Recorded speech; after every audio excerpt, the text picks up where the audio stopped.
Hello and welcome to Trent's Giant's Crown illustration. This is the time-lapse video with commentary. I'm your host, Trent, and I'll be drawing this for you today. Uh, just a little note about how I got started. You'll notice I've got all of my reference up at the top, and it's important to not use too many reference pieces.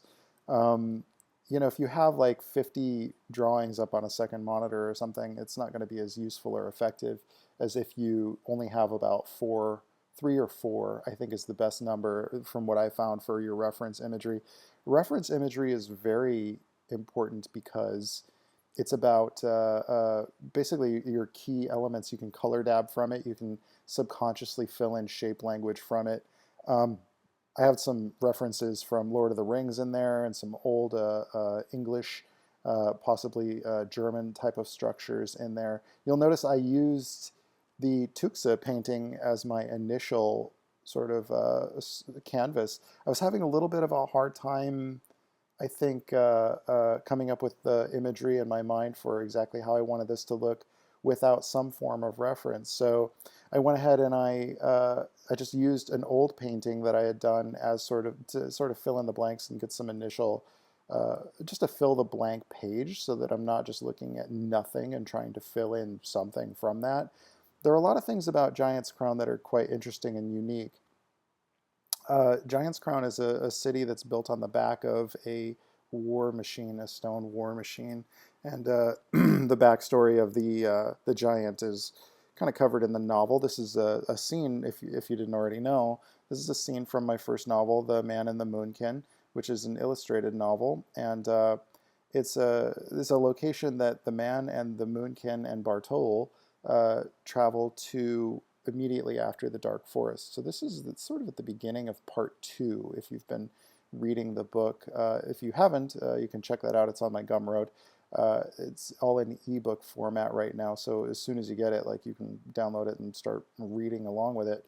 The backstory for Giant's Crown is that a there was this big epic battle between Furies, which are like Titans, thousands of years ago. And in fact, the entire planet is built on the ashes and the dead remains of these great Furies' bodies. And in that time, they had sort of created these entities, these giants, as war machines in their battle. And this particular giant, he decided he didn't want to be used as a tool of war. He had a little bit more compassion for his enemies, and so he left the war and he sort of wandered around the wastelands, which were at that time really just emptiness of the planet. And in his journey, he had come across a dying Fury, which was of the opposing forces of who he would have been enemies with. But he felt compassion for her. He felt something, and he didn't know what it was, but he knew that he didn't want to go back to being a part of the war anymore, and he saw this, what should have been his enemy, and he saw nothing but compassion for her. And so he raised her up, and he held her up above the clouds as she was dying. And in her last breath, she somewhat transformed.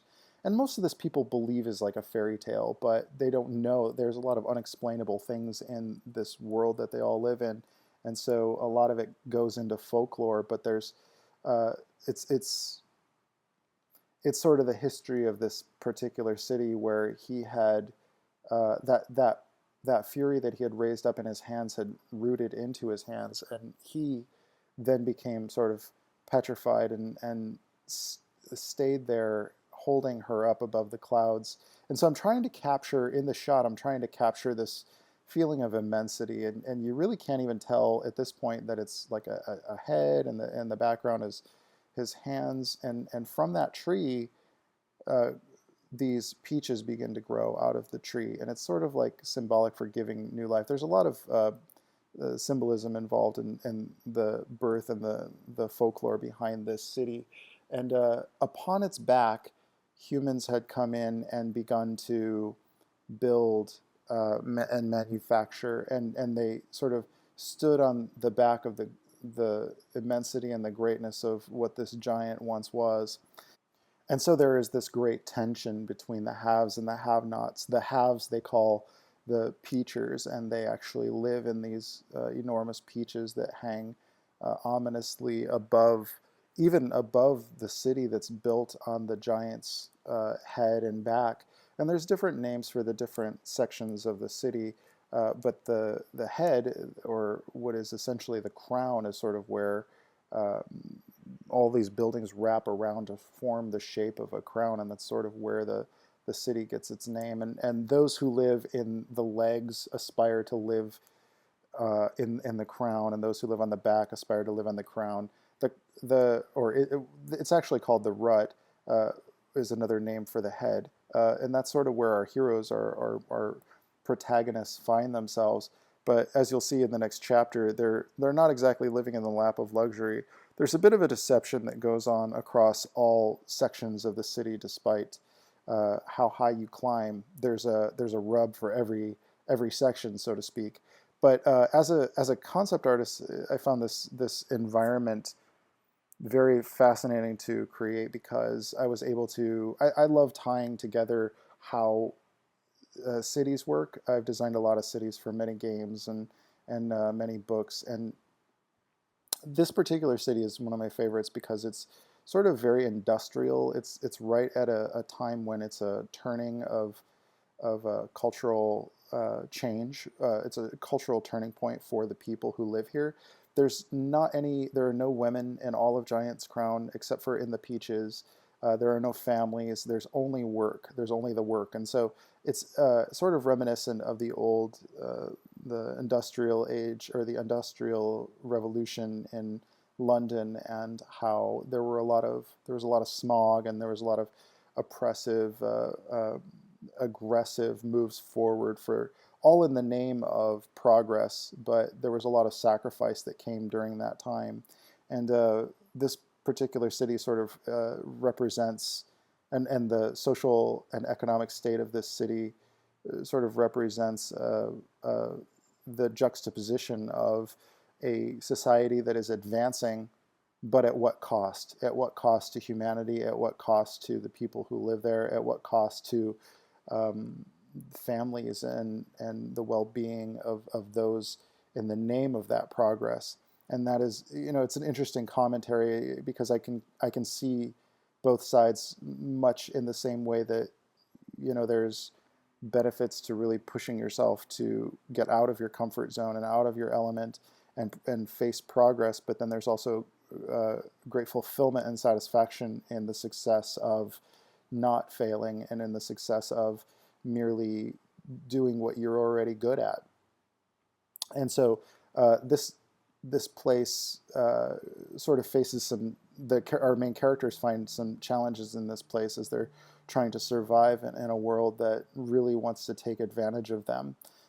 Mao, when they arrive in Giant's Crown, Mao is severely wounded, and so they're put up in a location within this city, and they make a deal to work off their debt for their medical needs. The designs themselves, the structures, I'm not really following too much of a perspective, and the reason why is because I want everything in the world of Twilight Monk to feel very whimsical, and that means not always just following the rules and being precise. I want it to feel like a fantastical, whimsical adventure, in the same way that when you were watching The Neverending Story, or some of my favorite adventure films, fantasy adventure films. Um, even Harry Potter isn't necessarily like, there's a little bit of suspension of disbelief that has to come from that. And I want the whole world to feel like this is, because it's kind of Mao's past, it almost feels like a dream. You're remembering it the way that he remembered it, so to speak. And and so the structures and the buildings are sort of reminiscent of Old English London type of structures. There's these it's almost Mary Poppins, Step in Time, Mary Poppins kind of rooftops, and they got their chimney sweeps, and everything's raining. It's pissing out all the time, and it's always oppressive and dark, and there's always these glimmering lights above them that sort of remind them of what they aspire to. And you can see where I really jacked the perspective in some cases, and you'll see where I'm kind of making selections. And then if you hold down Shift and Command and C, if you hit that combination, it'll copy all of the layers underneath that, and then Command V will paste it down. And so I use this a lot, especially when you're working with grayscale like I am. In more complex shots like this, I'll use grayscale almost entirely for the design, and then because you're just worrying about values, and then flatten it down later. But you can see where I've almost entirely, every now and then I click on a color layer, but I'm really certain that those aren't the colors that I'm going to use. And I wanted to focus more on the design of the actual structures and the design of the buildings. Now, I could have gone in and done photos and just bashed together photos from old London types of buildings, but it wouldn't have had the feeling. First of all, I just like to draw. You know, I like to draw, so I like to get in there and like shape out the buildings and things. And so wherever I can, if I'm not trying to save time, and it's a luxury to do such a thing, but I would much rather draw it. And so the next step is you'll notice at some point I started to like zoom out, and then I kept expanding my canvas, but I was really just sometimes I'll draw in an area and I'm so sure that that's what I want to focus on, and that's the area that I want it to be the focal point. But then I end up I continue to zoom out, and in doing so, and by that I just mean shrinking what I have, and that condenses the detail, one, which is good, and two, it expands the canvas and it helps me to adjust the composition. When it comes to composition, I don't talk about this much, but it's best to not have your focal point or your main point of interest in the center of your image. It's best to have it off to the side. Nature favors symmetry, that's true, but in entertainment and in stimulating the human senses, asymmetry is, generally speaking, more desirable. There is a such thing as the golden mean, the Fibonacci sequence, the pi. There's a mathematical equation to creating a spiral, and you can really dig into composition. When you begin to really dig into composition, you begin to realize that there are aesthetically shapes and compositions that become more and more pleasing to the eye. But to simplify it all and to make it more accessible for you, I'm just going to say try to divide up your image into a sense of thirds. And what I mean by that is if you have a primarily large element, don't have that right in the middle. Have it off to the side a little bit, and have it larger than like have one piece that's sort of a larger piece, and then have slightly smaller pieces besides that, and then get more and more intricate into the smaller pieces. But make sure that if you have a large black area or a large dark area, make sure that that reads as a large chunk, and then you've got these sort of secondary details that are beside it, that don't have all detail everywhere all the time. It just makes your image hard to read. One trick that you just saw me do is I have on a new layer, I'm just kind of drawing in the silhouette of a building, and then you saw me kind of go in the layer underneath that. I created a new layer underneath it, and then I hit that with like an airbrush that kind of made it really pop out. And so while I'm still painting in the same black value that I had in the previous layer, everything that I'm doing on this layer kind of has this little harder edge. And that's one kind of contrast that you can use to separate your foregrounds from your backgrounds as well. The softness of an edge can really determine how it reads and how quickly you recognize what it is, and it also creates a focal point. Every now and then I'm kind of jumping back into this airship, and one thing that I really wanted to do with the airships in the world of Twilight Monk is I want them all to feel like fish. And you'll notice that later, by the time I get to the end of this image, those the sails actually begin to start to look like fish fins. And I like that personally. It sort of takes me back. It reminds me of the old Final Fantasy days. And no, I don't think it's overdone. I don't care. Everything in Twilight Monk, I started to look at, there was at some point, I started to wonder, like, am I too similar to a lot of my favorite things with Twilight Monk? Am I doing things that aren't original, so to speak? And this is something that used to stump me, and I think it stumps a lot of artists because it's something that I get asked a lot. Um, don't worry too much about originality. Worry about your own voice and how you do something.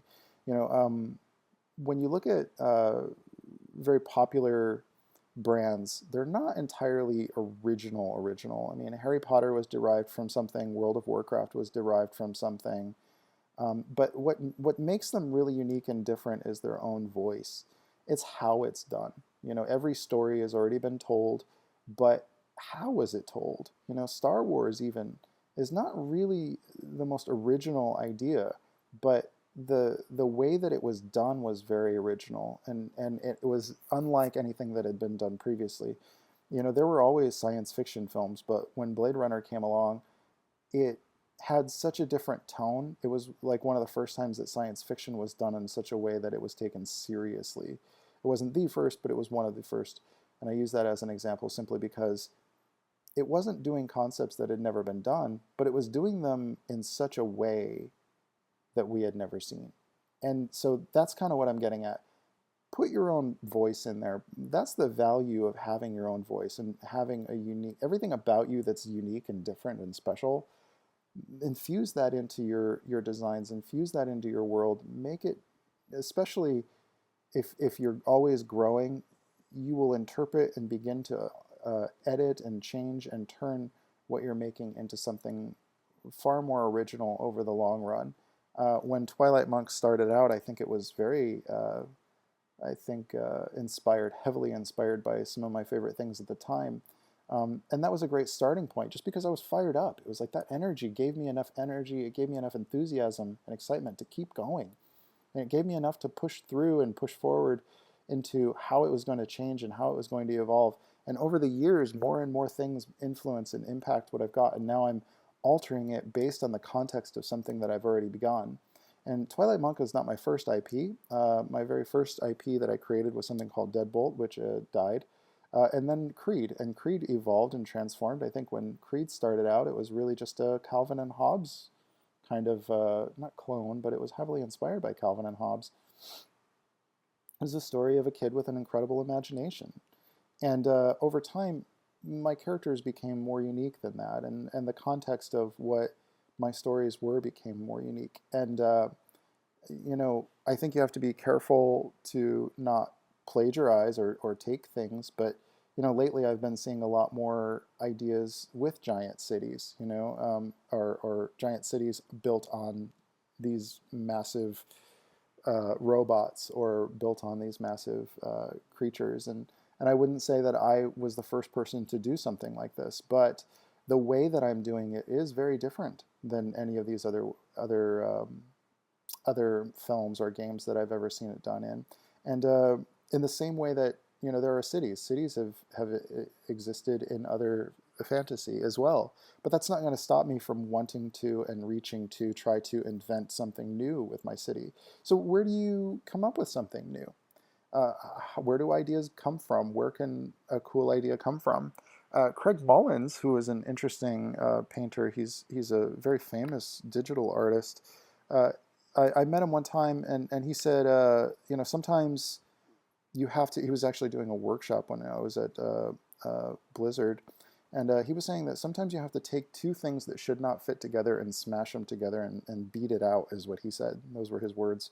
And what I think he meant was sometimes you take those unexpected things and you smash them together and try to make it work. So, for instance, if you have a city and you really want it to have something unique and different about it, take something that there's multiple ways you can do it, but just as an initial concept, as an initial idea, take something that should not fit with that. Take something, for instance, thematically, you know, you could have a city and say, well, it's a city that is built on a floating island. It's a city that is built on an outcropping in between a land bridge between two mountains. It's a city that's underwater. It's a city that is in a cave. It is a city that's built on a vertical wall. And what can you do with that? Okay, well, you can begin to tell a story. You can begin to say, okay, well, if it's built into a wall, why is it built into a wall? Well, maybe the environment that they live in, the surface area gets too hot, and the only area that has any access to water is in these massive chasms, and so they build these very tall bridges or very tall elevators, rope elevators, to reach down and pull water up from the river below. And so maybe it becomes a fishing village. Well, if it becomes a fishing village, maybe if it's a fantasy world, what kind of fish live there? Maybe there are massive lobsters or some kind of crustaceous type of creature. And maybe that's also why they don't live in the surface of the chasm, because maybe this type of creature is a hunter. And so they're sort of evading their prey. And in doing so, when they capture or kill one of these things, they use their carapace as a shape for their structures. So you can have these massive crab or lobster type of crustaceous shells hanging off of the side of a cliff, and you got yourself a very interesting premise for a city, you know, and that's just from taking things that technically should not exist and smashing them together. And that's just a sort of a poor example, a quick example, and who knows, maybe I'll use that, I don't know, or modify it or something, I don't know. This is just kind of where my brain goes when I'm trying to come up with interesting ideas for a city. You could apply the same principles and the same kind of a thought process behind your character designs, but I don't want to go into that too much. I have many other videos that you can watch in all of the videos that I've collected that'll dig more into character design kind of philosophies and approaches. The most important thing is going to be storytelling. You know, the most important thing is going to be creating a sense of wonder and a sense of space, like a feeling of being lived in. More techniques and kind of thought processes that you can use. And some people would consider this a hindrance. Some people consider this a limitation, but I actually find it to be liberating because without restrictions, creativity gets stifled by the. I think if you don't have any criteria or any standard or yardstick to measure something by, you don't have anything to approve whether it'll work or not, any guide as to whether or not something will fit or even should be considered. And unfortunately, for some environments, they see that as crippling because they don't want to limit creativity. But the thing is that without limits, creativity is just it's pointless. You can't really fit anything into a guideline if there's no guideline. So anything goes. Literally, it could be a banana peel in a dark medieval game, and there's nothing to say that it shouldn't be there except a couple of people's opinions. And so what I'm getting at though is that when you create criteria, you actually open up more opportunities for ideas that can actually fit into your universe. And so, you know, you just have to be more creative about how they work. And so the kind of criteria that I'm thinking of and the kind of criteria that I'm talking about are functional, the type of things that give a space a feeling of being lived in. So, for instance, you know, how, even though this is a fictitious structure, there's nothing like this that exists in our world, we can begin to start to think about transportation. How do people get around? You know, and I decided at some point they would have automobiles, but they would also have these railway systems that travel throughout the giant. And this kind of creates a system that when you immediately look at the image, you begin to piece together, oh, there's like elevators and there's like carriages like you're seeing now, and there's like railway systems, and there are all these structures and homes where people live, but then there's also like factories off of the back, and there's a shipyard. So you begin to feel like the people that live here have the things that they need. So if I were designing a little bit more of a closer, and I probably will do this to flesh out the world more, but if I were designing a more of a close-up view of the city and some of its structures, I would begin to dig into everything down to the details of how do they transport goods between buildings. Are there maybe there are little gondolas that actually transport things between and across some of the larger jutting out towers. You know, some of those scaffoldings that are connected underneath holding up buildings to the side of the head. Maybe they have reinforced scaffoldings, you know, that where some had broken apart, and maybe some of them have like piping that goes throughout for plumbing. When you begin to um, tell the story of how a person lives in this world, that's when your images and your environments really begin to come to life. Many years ago, I did a drawing of Crescent Isle, which is a monk village in the world of Twilight Monk. And this is when I had first started to learn Photoshop. And somebody said to me, "Wow, like I could see this in a video game. I want to go and visit that place." And I could see myself walking along the walkways and the ladders and visiting the huts and things like that. And when somebody told me that, that was when I kind of like realized and decided like I can do concept art for games, and that would be a really exciting avenue for me to explore. I was still doing comic books at the time almost exclusively, and so it was because of that comment that I began to really ask myself questions such as like, what is it about that image that made it feel like this person wanted to go and explore that world? And it was little things. And my conclusion was that it was little things down to pathways and lanterns and all of the little nuances that make that environment feel like I I could, if like when you begin to really dig into it. So like for instance, maybe there's an area where there are no lights, so there's like a torch kind of a thing or a lantern, and then you can actually put that, like take the lantern off of it and then carry it along this walkway, and then there's a place for you to put the lantern once you're already on the other side. That level of storytelling, if you can do that without telling somebody that that's how it works, then their mind begins to fill in the blanks. Now, when you're looking at something as small and the details are as small as a city shot like this, you wouldn't notice those things. But literally, I could sit for a year.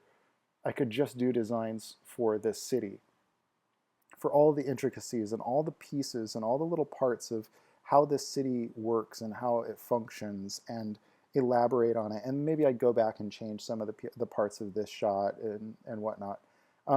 One of the things to create readability that I've done, now I added a gradient map to get my initial color take, and then I went in with an overlay layer on top of that and created all of my warm glowing lights. I wanted it to feel like there's a lot of mist in the air, so the lights are really glowing. I think I was looking at some of the Pirates of the Caribbean in the film. There were some scenes where there are a lot of these sort of silhouetted buildings.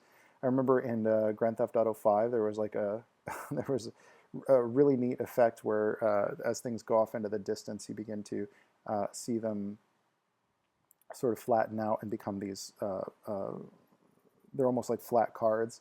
And so I'm using saturation and light intensity to communicate distance and separate my planes. So at some point you'll notice in the foreground elements, the windows in the light, or the lights in the windows in the foreground, become more saturated and more bright. And as things go into the distance, they become more diffused from the atmosphere. And so they capture more of the bounced light coming off of everything in the rain and the moisture in the air. And when you begin to dig into atmospherics and whatnot, you begin to find that the further, well, one, the more dense environments air, or how much moisture there is in the air, can dictate a lot of the specularity on things, and it can also dictate how much bounced light you get off of things. Light has something to bounce off of if there's a lot of moisture in the air, because the air is a little bit more dense. There's fog, or there's particles in the air that the light can bounce off of. And so then you get like light will carry a little bit more. If this were more of a dry area, you wouldn't see as much of those lights kind of bouncing around the buildings and whatnot. I think in hindsight, gosh, I recently played Batman and Arkham Knight on the PS4, and there's just so much bounce light going off of everything because it's this rainy night, and there's just so much moisture, and there's all these lights going on in the city, and so it just like bounces off of everything. It creates like this almost like circus wonderland kind of a feel. And I played that game after I did this painting, but in hindsight, I probably would have like if I go back to this painting before it comes out in the final book, then I might add more lights and more of these kind of like little specular lights bouncing around, and add a little bit more color, and you can get into like tertiary colors and complementary colors that will work well together. But I'm not going to do that right now. And and overall, the mood and the atmosphere came out. Yeah, I mean, I think it came out to be um, to have a unique feel from the rest of the cities in the world of Twilight Monk. There is one other city that has a similar architectural style, and I don't know if I'm going to deal with it in this particular book. There's a city called Belgard, which is essentially, it's also kind of like Western, or more like English architecture. It kind of like takes it back to the same era, the same period of time. But Belgard is not quite as industrial. It's just slightly less less oppressive of an environment. Also a trade city, but it's the closest city to Crescent Isle, and on their journey to the monastery. And so one thing that you're noticing now is that like I'm no longer dealing with the line art, the old black and white stuff anymore. Now I've got my color information. So I'm literally color dabbing, but I'm also trying to keep my planes very separated too, so that there's good contrast between that background.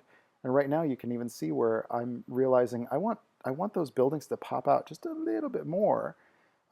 So I'm kind of beefing up the clouds and the fog, the blue color. So there's color contrast happening, and there's value contrast happening to really kind of increase that separation.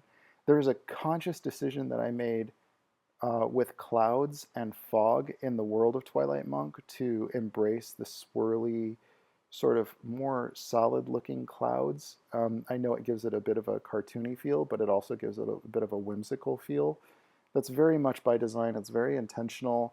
It's something that is a personal preference, and I do it comfortably and I do it well. I don't want photorealism. I don't want a Lord of the Rings kind of a world. I don't want a Game of Thrones kind of a world. And while I enjoy those films and shows, they're not what Twilight Monk is about. Twilight Monk is intended to be something that's more accessible than that. Some people would look at those shows and think it's kind of gruesome and a little bit gory and kind of hardcore, whereas Twilight Monk is welcoming for everyone, and I wanted to keep it that way. I'm even kind of going so far as to make them look so solid that they're just bouncing large clusters of light off of them and catching reflective surfaces. And then I also wanted it to kind of feel like it's wrapping around. I actually did take a photograph, by the way, when I did this piece. You can't really even see that it's the back of a giant until you're looking for it. And I think that was an interesting choice. I will have other diagrams and other illustrations to show a little bit more about how Giant's Crown works in the future, possibly for the appendices or other illustrations for the chapter. But for now, that's going to about wrap it up. I want to thank you guys for coming along for the ride on this one. This is one of my favorite pieces that I've done, and I'm so glad that I captured it, and I'm so glad that you guys were here to see it and see it come together. If you have any more questions, please leave them in the comment section. If you like this channel and you like all of these paintings, I'm going to keep putting them up. I've been really on a bit of a roll recently, putting them up almost weekly. So, and that's because of you guys. It's because of your support. I'm